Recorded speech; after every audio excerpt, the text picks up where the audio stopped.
Okay, this is Angela Gianquitto, Don Iannicelli, both from Glasshouse Projects. We've won the award for alterations and extensions over 600,000 to 1 million. To 1 million. Yeah.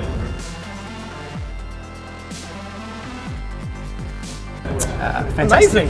Yeah, it's a great honour to be rewarded for the work that we put in, and just to be recognised by the industry. It's fantastic.